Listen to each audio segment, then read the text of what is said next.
Սպադապետին ճանաչել ենք բոլորս, որովհետև ինքը անդադ շրջում էր տարբեր մարզերում եւ ես իրեն հենց կապանում եմ հանդիպել, իհարկե արդեն ամուսնուցս հետո, բայց երբ որ ասում էի յուրա ախր շատ է խիստ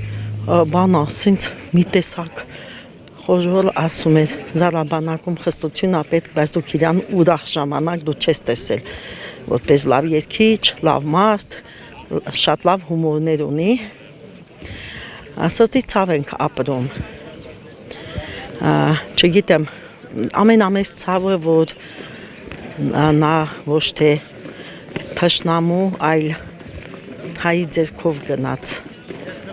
ափսոսանքը բոլորիս խորն է, բոլորիս սենյակներում նրա նկարներից կա եւ հատուկ հարգանքով եւ միշտ դպրոցներում միջոցառումների ժամանակ օրինակ ենք բերում Սպադապետին եւ ես համարում եմ, որ ամենաշատ զավակները ինքը ունի, որ ասում են Վազգեն Սարգսյանը ափսոս չամուսնացավ, իր զավակները այս երկրի հայրենասեր տղաներն են, պատանի երկրապահը, որ կրթվում եւ հասունանում են եւ այսօր էլ գիտեք, երկրապահ-կամավորականները զինվորների հետ սահմանում են անսասան, օրինակ էր Սպադապետը, ես կուզենամ, որ Սպադապետներ շատ ծնվեն, նրա ազնվությամբ, նրա խստությամբ, նրա ժպիտով, ես կուզենամ, որ աշխարհը լցվի նման ժառանգներով եւ խոնարհումս Սպադապետին իրոք հուզիչ է, այնքան բան կա ասելու, բայց կարծես լեզուդ պապանձվի էլի այս պահը։ Ինչ դեպք կհիշեք նրանից, որ կցանկանաք կիսվել մեզ հետ։ Արմուդյա կյանքում մի անգամ Սյունիք էր եկել, մենք անընդհատ սյունեցիներով, քանի որ տղաներին վիրավոր են թողել, տվել են զոհվածի թուղթ, որ իբրև զոհվել են բան, հետո զինվորներից իմանալով սկսել ենք մեր որոնողական, այսինքն Կարմիր խաչկալ, Սպադապետն էր գալիս, անդադ ասում էինք, բա ինչ պիտի լինի, որտեղ մի գումարտակից 22 հոգի։ Ամեն դեպքում, երբ որ ես իրան տեսա, ինձ թվում էր, թե այդ ներքևում Մասպետարանի, սենց ոստիկանապետն էր կանգնած այդ ժամանակվա, թե չի թույլատրվում, ես ասացի, բայց ես ուզում եմ Սպադապետին տեսնել, Եվ դուս եկա Մասպետի սենյակից, ասաց, ինձ եք սպասում, ասացի, հա, բա արի, սենց ուսս գրկեց, արի, ես փոխանակ խոսեի անհայտ կոդասների մասին, ոտը ժենգյալով հաց կար, ասացի, պարոն Սպադապետ, ժենգյալով հաց ակուտեք, քույրիկս էր պատասել, պտի տուն տանեի, ասաց, խիչ եմ ուտի, ու այդ ժենգյալով հացերը սենց դրեց իրար վրա, ոչ թե ծալեց երկու հատը մի անգամից բան արեց, բա ինչ ասելիք ունես, ասի ոչ մի ասելիք անուշ լինի, ճուզեցի էլի, որ համ հյուրասիրեմ, համ ուրախ ուտելով իջավ,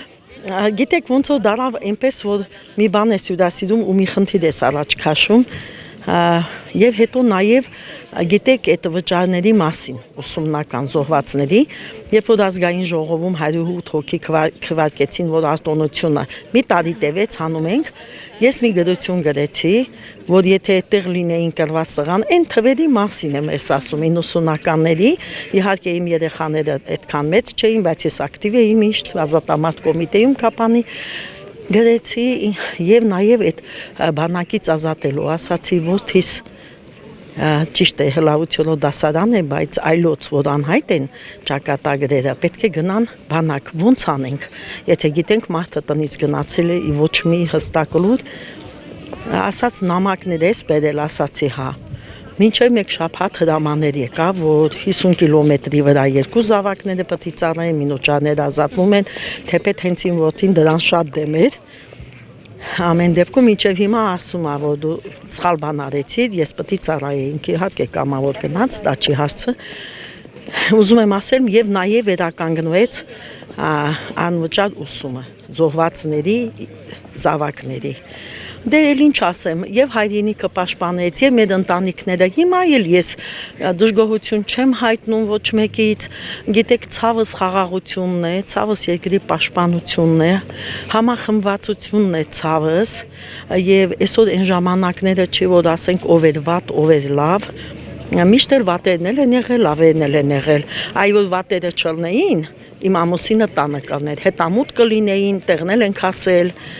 մի հատ ուսումնասիրություն կանեին, մի բան եմ ուզում, չքննադատենք, ով ինչով կարող է նեցուկ լինի այս պետությանը։